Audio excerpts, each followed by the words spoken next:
Jam këtu me ish deputetin e Kuvendit të Shqipërisë, Selami Jeniçeri, i cili është një ekspert po themi për çështjet e pensionistëve në Shqipëri.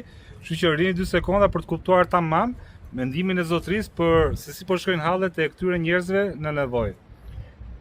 Pensionistët shqiptarë janë me qindra mijëra të cilët kanë pension në 100.000 lekë vjetra dhe nuk i del dhe shkojnë vorë para kohës se nuk kanë lekë me blej ilaçet.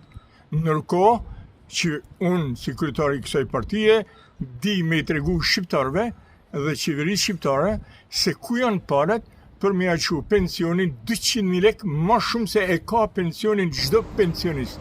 Një pyetje kam unë, nëse sot do ishe ti kryeministër, cila është gjëja që do bëje sot për ndryshuar pensionet e njerëzve që jetojnë në Shqipëri? Po, gjëja e parë do vendosi detektivin privat që e ka Shtetet e Bashkuara të Amerikës, i cili është institucion i cili i merr parat e vjedhura qysh tash 30 vjet.